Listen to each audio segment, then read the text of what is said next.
Ikan ini mati ditabrak mobil. Ikan ini tidak menyangka dirinya bisa mati seperti ini. Seorang pria lalu mengambilnya, berniat memasaknya menjadikannya makanan. Namun ketika dia menaruh ikan itu di mobil, tiba-tiba ada raungan di kejauhan.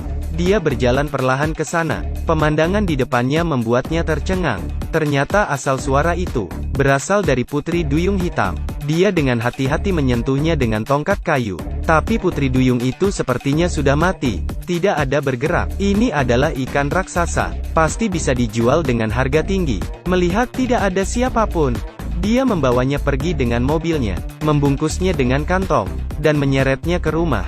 Agar Putri Duyung tetap segar, dia mengisi bak mandi dengan es batu, lalu memasukkan Putri Duyung itu. Bekas luka di wajahnya membuatnya merasa rendah diri. Sekarang dia akhirnya memiliki uang untuk operasi, dan bisa berkenalan dengan gadis-gadis di jalan. Mengingat hal ini, seketika membuatnya menari dan bernyanyi. Dia kemudian meminum sekaleng bir, dan ketika sedang minum, suara di kamar mandi menarik perhatiannya. Begitu pintu dibuka, dia melihat Putri Duyung itu bergerak, membuat dia ketakutan dan memaku. Sampai Putri Duyung bangun dan melolong, baru membuatnya terbangun. Dia segera mengambil senapan di mobil. Tapi siapa tahu, ketika kembali ke kamar mandi, Putri Duyung itu menggigit kakinya, dan menyeretnya masuk. Jack bergulat dan ingin mengalahkannya. Tapi aku tidak menyangka ekor Putri Duyung itu sangat kuat, membuatnya terlempar. Bahkan lengannya tergigit. Untungnya, ada jaring ikan di sebelahnya. Setelah beberapa saat, dia berhasil memasang jaring pada Putri Duyung itu. Dia ingin membunuhnya. Tapi melihat Putri Duyung yang malang ini, dia tiba-tiba menyadari, ternyata Putri Duyung itu sangat cantik. Sebuah ide berani seketika datang ke pikirannya. Menunggu suasana hati sang Putri Duyung stabil, dia mengeluarkan beberapa kapas. Dengan hati-hati membersihkan lukanya, lalu menggunakan gunting, membuat lubang di mulutnya, mencegah agar dia tidak mati kehabisan nafas. Langkah selanjutnya dia menyiapkan pakan ikan. Dia membeli $200 daging di supermarket, memintanya memilih kulit babi tangan kanan daging sapi tangan kiri. Putri Duyung alergi kulit babi. Dia memberi isyarat, ingin makan daging sapi. Jack melihat dia menikmatinya. Jack tersenyum bahagia. Ini adalah Putri Duyung yang kejam. Pria menjebaknya di bak mandi dengan jaring ikan, untuk menjaganya dari depresi karena kebosanan. Jack memindahkan TV ke kamar mandi, nonton sinetron, menceritakan kisah TV. Putri Duyung melihat itu dan tampak bingung. Tidak lama kemudian Jack tertidur bersandar di bak mandi. Duyung itu menatap lehernya, seketika memperlihatkan giginya yang tajam. Sebuah suara tiba-tiba membangunkan Jack. Dia melihat seorang pencuri, dan ketika dia melihat wajahnya, tidak disangka ternyata, pencuri itu adalah teman baiknya John. Kelihatannya pencurian itu gagal. Seketika pencuri ini menjadi perampok, mengancamnya untuk menyerahkan uangnya. Jack kesal dan menggertaknya kembali, namun John tinggi dan besar. Dia tidak mungkin mengalahkannya. Untungnya, Putri Duyung membuat suara, menarik perhatian John. John curiga ada seorang wanita di rumah. Jack segera mendorongnya pergi. Begitu pintu terbuka, dia melihat Putri Duyung di bak mandi. Matanya langsung lurus, mulutnya terbuka lebar. Ini Putri Duyung, bahkan ekornya saja dijual dengan harga tinggi. Jack tidak setuju, berkata dia akan mengirimnya kembali ke laut. Tidak menjualnya, tapi kamu tidak boleh memeliharanya. Dengan bantuan John, mereka membuat sebuah kolam raksasa. Jack memintanya merahasiakannya, tidak boleh memberitahu siapapun tentang ikan duyung ini. John pun menyetujuinya. Putri Duyung akhirnya lepas dari belenggu jaring ikan, berenang di dalam kolam.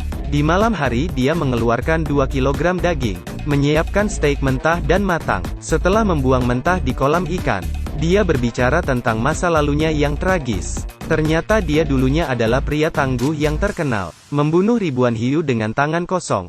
Tapi sayang sekali Tuhan berhendak lain. Kecelakaan tidak hanya merusak wajahnya, juga merusak organ pernapasannya, membuatnya benar-benar hancur. Hidup mengandalkan oksigen. Entah apakah Putri Duyung itu mengerti atau tidak, dia hanya menatapnya dengan tatapan aneh. Tiba-tiba ada ketukan di pintu. Ketika Jack membuka pintu, seorang wanita berdiri di luar. Sayang, apakah kamu mengenaliku? Saya Putri Duyung. Jack tercengang. Tanpa merasa sungkan, wanita itu masuk ke dalam, melepaskan jaketnya, dan duduk di atas sofa. Jack baru sadar kolam itu telah kosong. Melihat wanita cantik di depannya, benar-benar putri duyung. Si cantik berterima kasih pada Jack karena telah menyelamatkannya. Memutuskan untuk menjadi pacarnya. Perlahan dia melepas respiratornya, lalu meletakkan tangannya di wajahnya yang terluka. Dan sesuatu keajaiban terjadi. Bekas luka di wajah Jack hilang, berubah menjadi pria yang tampan.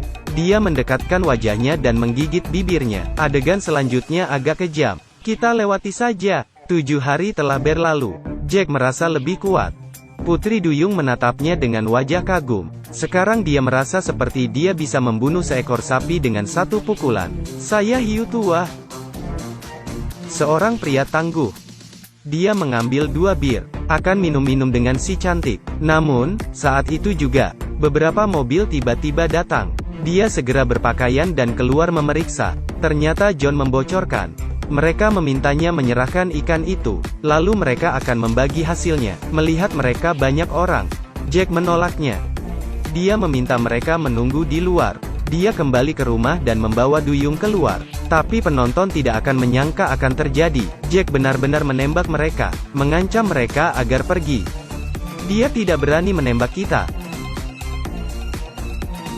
Melihat keseriusan Jack, mereka terpaksa pergi dengan putus asa. Setelah mereka pergi, Jack bergegas masuk ke dalam. Sayangnya putri duyung sudah kembali ke dalam kolam.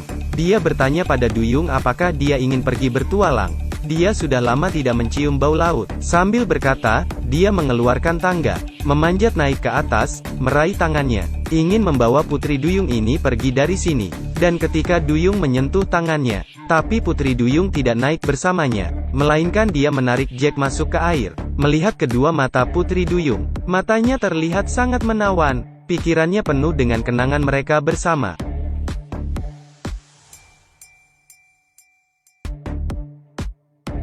Ternyata Jack dihipnotis oleh putri duyung. Dia ini tidak menyembuhkannya. Kebahagiaan mereka juga palsu. Sebenarnya wanita itu tidak ada. Bisa dilihat ketika dia keluar menemui John. Luka di wajahnya masih ada. Ini adalah perbuatan putri duyung itu. Tujuannya adalah untuk memangsa Jack. Baiklah, cerita berakhir sampai di sini.